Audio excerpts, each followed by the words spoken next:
There's something riding on each of the games in the last round of the Women's Six Nations as we build up to that Grand Slam showdown. My name's Mark, let's talk rugby.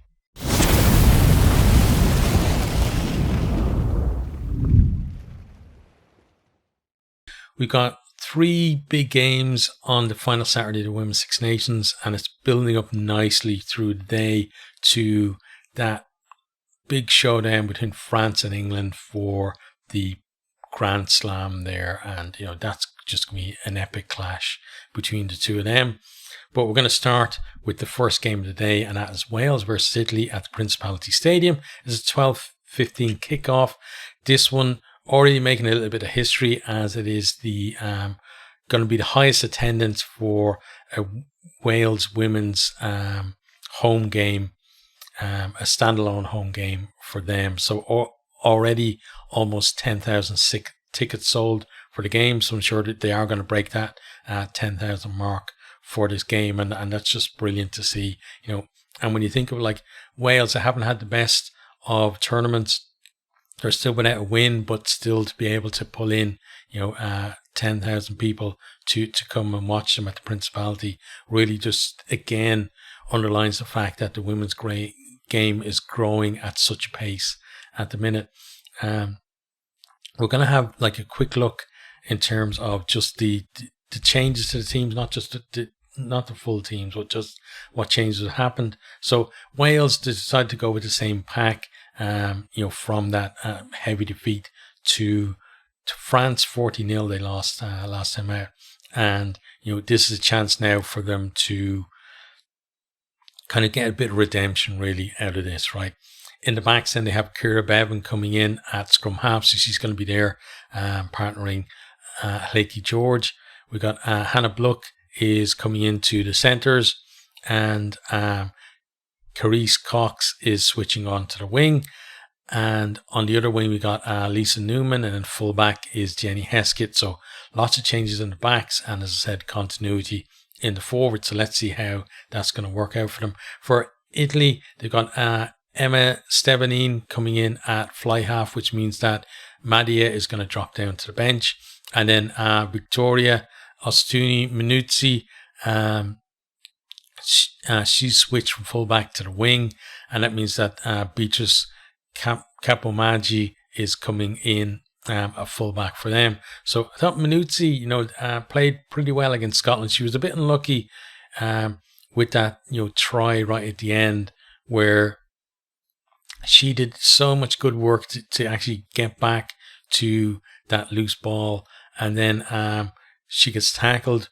Her own players coming in to clear out. There's a bit of a knock on from them, but then it allows, I can't remember who it was, but one of the Scottish players just picked the ball up at the back of the ruck and run over to score. Like she really busted her ass to get back there and didn't get much reward for it, but still a decent performance I felt from her. So what's on the line in this one is the question, right? So first of all, you got Wales, who they haven't won at all.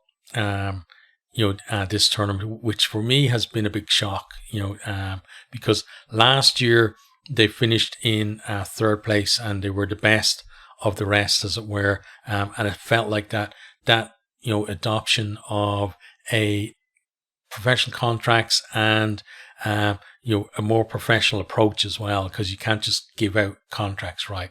I don't think that, is ever going to work, that you just start paying the players. You've got to have all of the support there as well, and you've got to plan as well about how you're going to develop your game in terms of making sure that your players are playing at the highest level that they can, and getting that competition and that kind of challenge as often as they can throughout the season, not just when they come in to the Wales camp. So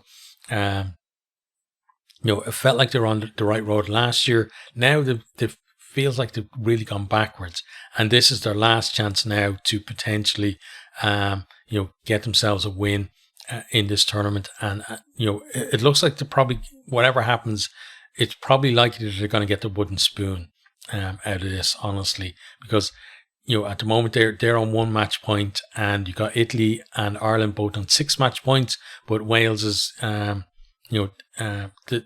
issue they have is that even though, like, some of the teams have shifted like big scores, like, Ireland got absolutely destroyed by England, but still, the points difference still, even with Ireland, they're 35 points, I think, behind Ireland in terms of points difference.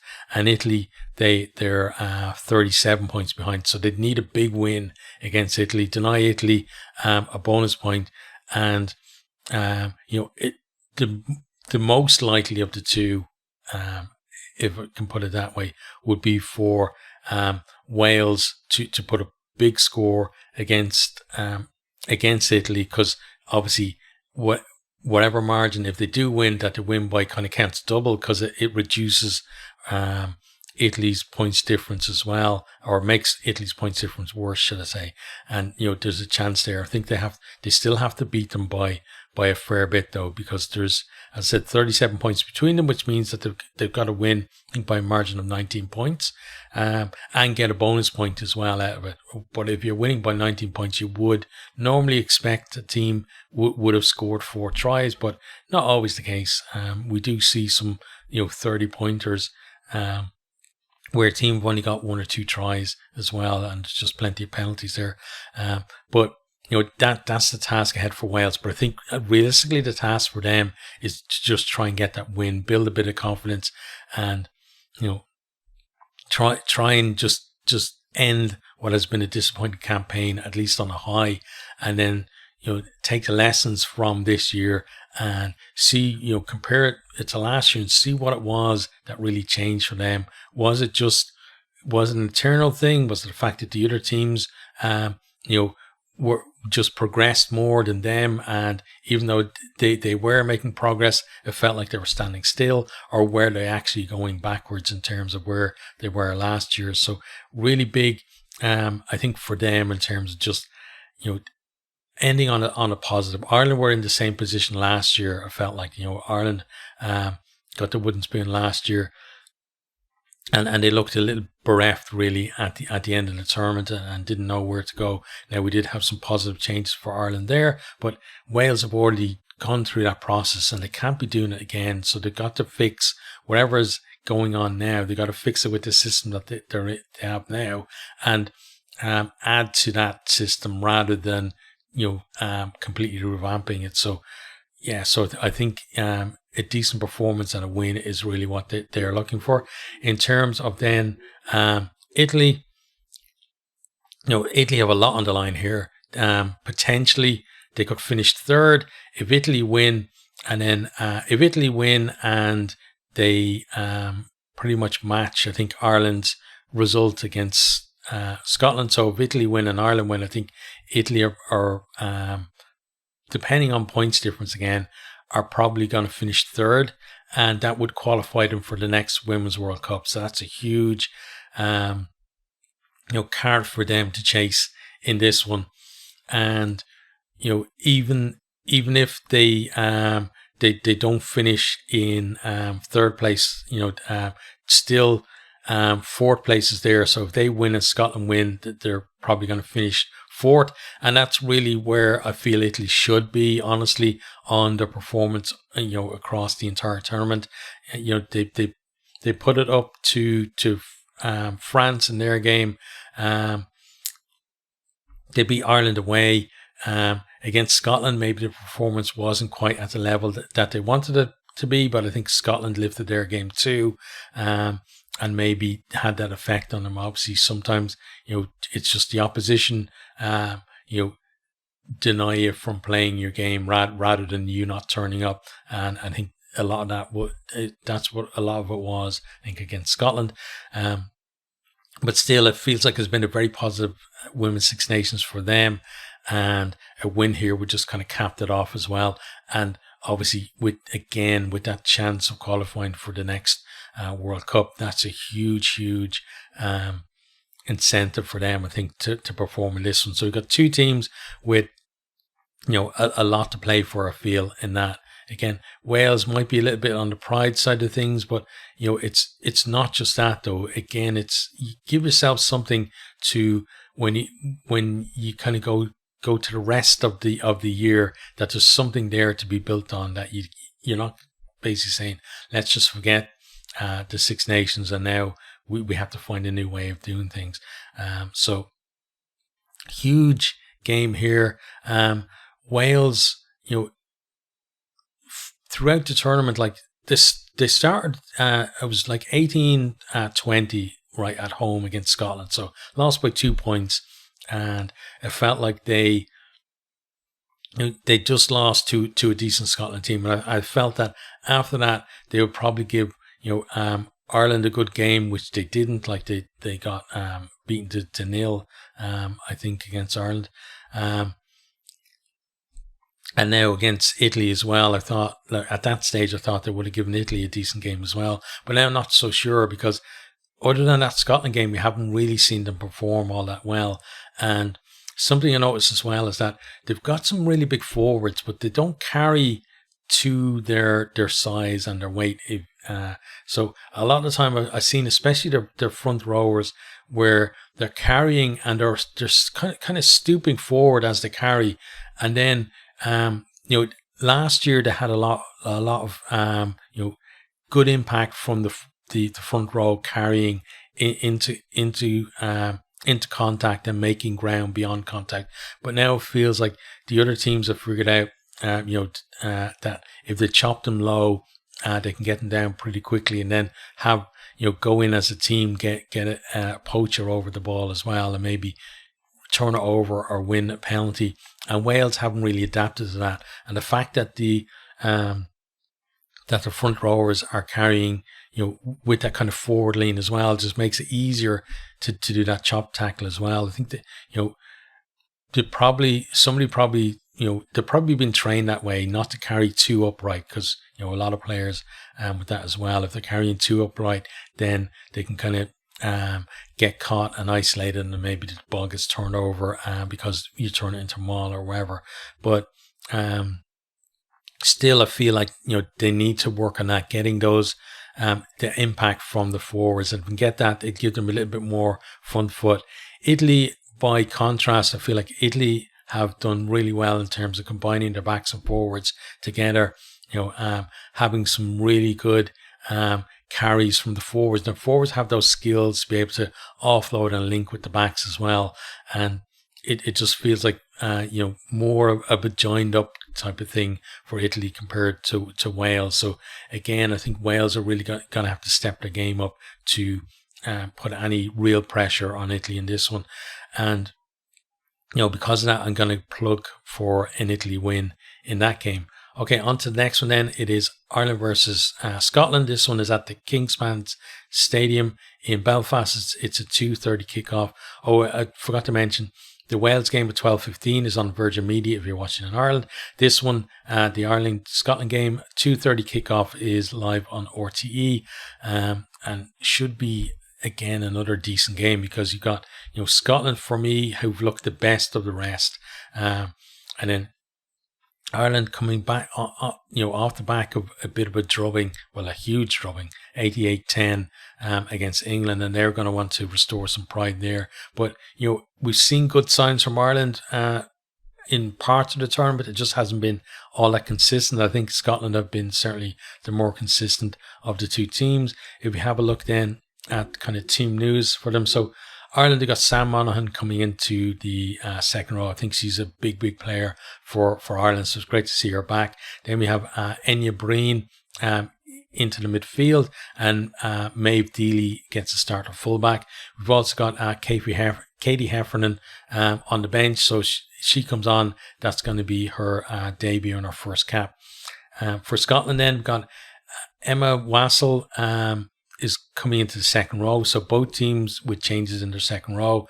Then we've got Meryl Smith coming in at fullback there. We got no Chloe Raleigh because of suspension, and we got Corinne Grant coming up from the bench onto the wing. And they've also got a couple of potential debutants on the bench as well, in Kieran Bell and Nicole Flynn. So, some players who on both benches who are going to look to have an impact late on, and that could be, for one of the teams maybe a turning point or a decisive impact as well on the game. So Ireland, as I said, have been kind of up and down during the tournament. Scotland certainly more consistent, and even like looking at the way Ireland performed against England, Scotland felt like maybe they let themselves down a little bit against England, but now you look at it in hindsight and you think maybe that England team was just that good, that even a really decent Scotland team struggled against them. But Scotland really put it up against France. They beat Wales away, and they beat Italy away as well. So potentially now Scotland going for 3 away wins on the trot in this tournament, and that would be huge for them. To be able to go away to what are kind of their closest rivals and beat all 3 of them would really be a big statement for them, I feel. Ireland, for both teams actually, on the line for them is again potential place in the Women's World Cup. Whoever finishes third is going to get that, and it's Italy, Ireland, and Scotland all in the mix. So whoever loses this obviously out of any chance of that. And then the winner, if Scotland win, because they have that 2-point cushion on Italy, it means that even if Italy get a bonus point, Scotland are still going to finish third and qualify. So that's a huge incentive for them. And then Ireland, they've got to beat Scotland, but they've also got to match Italy's result against Wales. So in terms of bonus points and margin as well, because there's only 2 points in terms of margin between them at the minute. So there's going to be some people, if Ireland are winning, maybe there's going to be some people out with calculators working out how many points more do they need to score or whatever. But for me, I don't think Ireland needs to get into that kind of thing. I think they just have to look at it as, let's go out and try and win the game. And if we win it, and if our margin is enough, great. If we win it and it isn't, well, then at least it's, a positive end to the tournament for us. But Scotland are going to be such a difficult team for them to play against. Again, there is still that gap between Scotland and England, but it feels like the gap between Scotland and France is closed. I think Italy and Scotland have done that better than the other 2 teams, Wales and Ireland, in terms of they both of those teams have definitely gotten closer to France, and are able to stand a little bit toe to toe with the French. Still not England, but like again, England are just such an exceptional team. So Scotland, going to Belfast and playing over there, they know, kind of what they need to do. They need to, get themselves established in the game, quiet the crowd down a little bit, maybe get themselves a bit of a lead, and then just try and kind of eke it out from there. Because again, all they need to do is win the game. They don't need bonus points or anything like that. For them, it's very, very simple. And I'd make them the favourites for this one, but I'm Irish, so I'm going to back Ireland. I always back Ireland when it's potential, like against England. I didn't, because everybody knew what was going to happen in that game, and it's going to be a few years until there's going to be at least any doubt, even in the result, I think, with most of England's games. But for this one, yeah, I'm going to plug for Ireland to win, and then we'll see after that how the scores and stuff turn out in terms of the final placing for third place. Okay, so on to the final game then. It's France versus England. It's at the Stade Chaban-Delmas, and this one is a 4:45 kickoff. It's on Virgin Media for anyone watching in Ireland. And yeah, this is the game since basically this tournament kicked off that everybody's been waiting for, right? It almost felt like, especially for England, that they were just passing time until this game, going through every week and winning pretty easily. But at the same time, something I really admire about this England team is that even though they're winning pretty easy, they're not taking it for granted. Like every time they come up against an opposition, you never see them going out there and kind of having to wake themselves up during the game, right? And pick, come back against a team, or lift their performance during the game, because they always seem to be on it, and they're always kind of focused on just that game and the performance in that game. And once they get ahead and they start building a lead, they just keep on going. There's none of this kind of taking the foot off the gas and letting the opposition come back into the game. They just keep going full steam ahead. They've got huge competition in their squad as well, which means that players know that they've got to perform, whether that's starting or off the bench, if they want to stay involved. And that really does breed, I think, a great environment for them to just keep pushing themselves, to get better and better. And unfortunately for the other teams in the competition, it means, very, very tough games for them. But right now, we've got like 1 point between the teams on the table, like England with the maximum 20 points, France with 19. So whoever wins is Grand Slam champion. There's no kind of, having to get a bonus point or win by a certain margin or anything like that. It's very clear cut how it's going to go. Let's have a look at the teams as well in terms of what changes have been made. So France, they've actually made 4 changes. We got Fall, Hermé, Marine Manager, and Condé all coming into the team. And because of, there's a few positional changes, a couple of positional changes as well. Escudero is back on the flank, which means that Romain Manager is back at number 8 as well. So, pretty much, as good a team, I think, as France could pick, and England the same. So England have Amy Cocaine back after suspension, and then they've also got Abby Ward coming back into the squad as well. So just 2 really, really brilliant teams. When you think about who's been performing for England, you got Abby Dow, it just seems absolutely unstoppable at the minute out there in the wing. Doesn't matter how many women are tackling her. It seems like she's able to bounce them off and avoid them and get over to score. So France are going to have to do better than the other teams have done in managing her. But then even if you do that, you've got the likes of Jess Breach as well there, who are again going to provide more threats as well. So, and that's the thing about this England team, is that you can't have a plan to stop one player, because all of the players are just so good. You look at the handling skills of the front rowers and their pack as well, and the pace that they have in their second row is just crazy.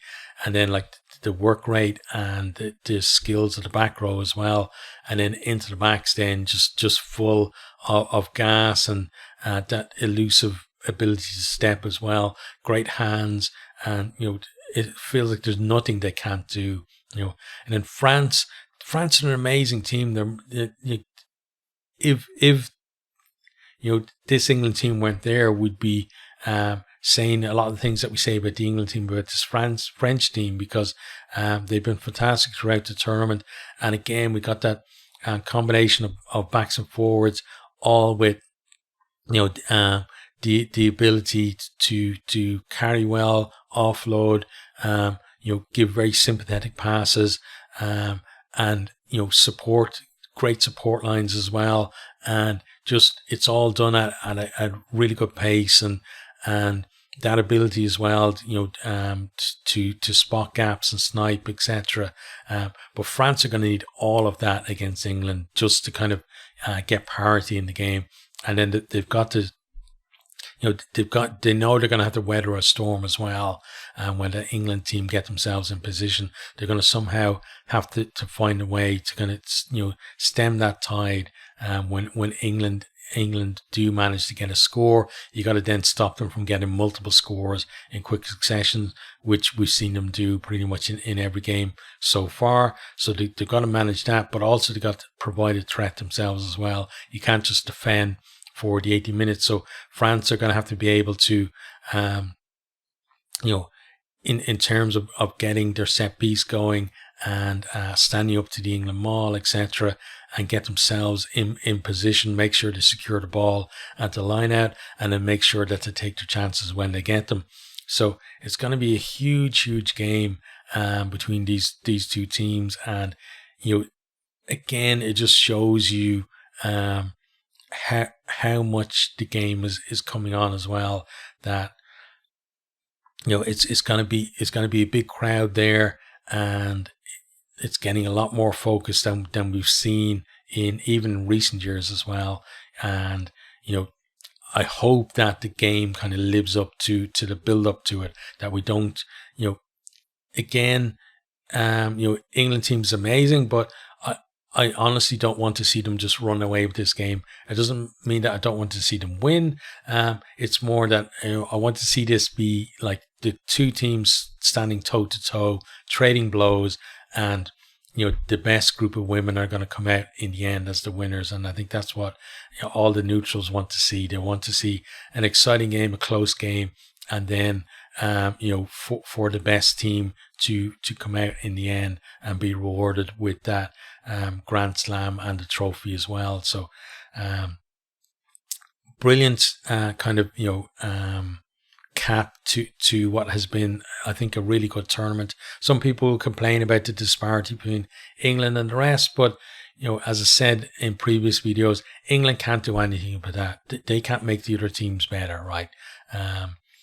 All they can do is be as good as they are, and to be honest in their play.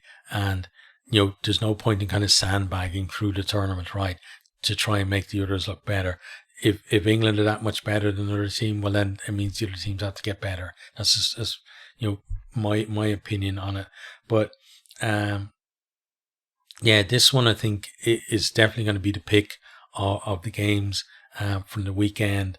And again, I just hope it's going to be an exciting finish, and then we get to see kind of whoever basically performs on the night gets rewarded then with that trophy at the end of it. So, and that's pretty much the end of our look ahead. We will definitely have a wrap up of the final round, including a wrap up kind of of the tournament as a whole as well, on probably maybe Sunday, but probably on Monday. We'll have to see in terms of how my schedule goes with that. And then if I can, I might also cover, I definitely want to cover the England game, but I honestly don't like the way it's we have clashes with the men's game as well, because there's some big games on in the URC this weekend. But I think the good thing is I'm off at the weekend, and I've actually got Monday and Tuesday off as well, so I've got 4 days off, which means that even if I don't catch games live, I can watch the game in full. And that's kind of my my standard for doing a review of any game. I never review a game just based on highlights. I want to watch the entire game and see the little things that you never get to see really in terms of maybe just how the ebb and flow is in the game, etc. So if I can do that, then I'm going to cover some of the games in terms of individual reviews for the matches. If not, we will either way we will still have the kind of overall look back at the round and at the tournament as well. So that's the end of this one. Hope whatever rugby you're watching this weekend, if you are watching any women's rugby, I hope that you enjoy it, and see you guys on the next one.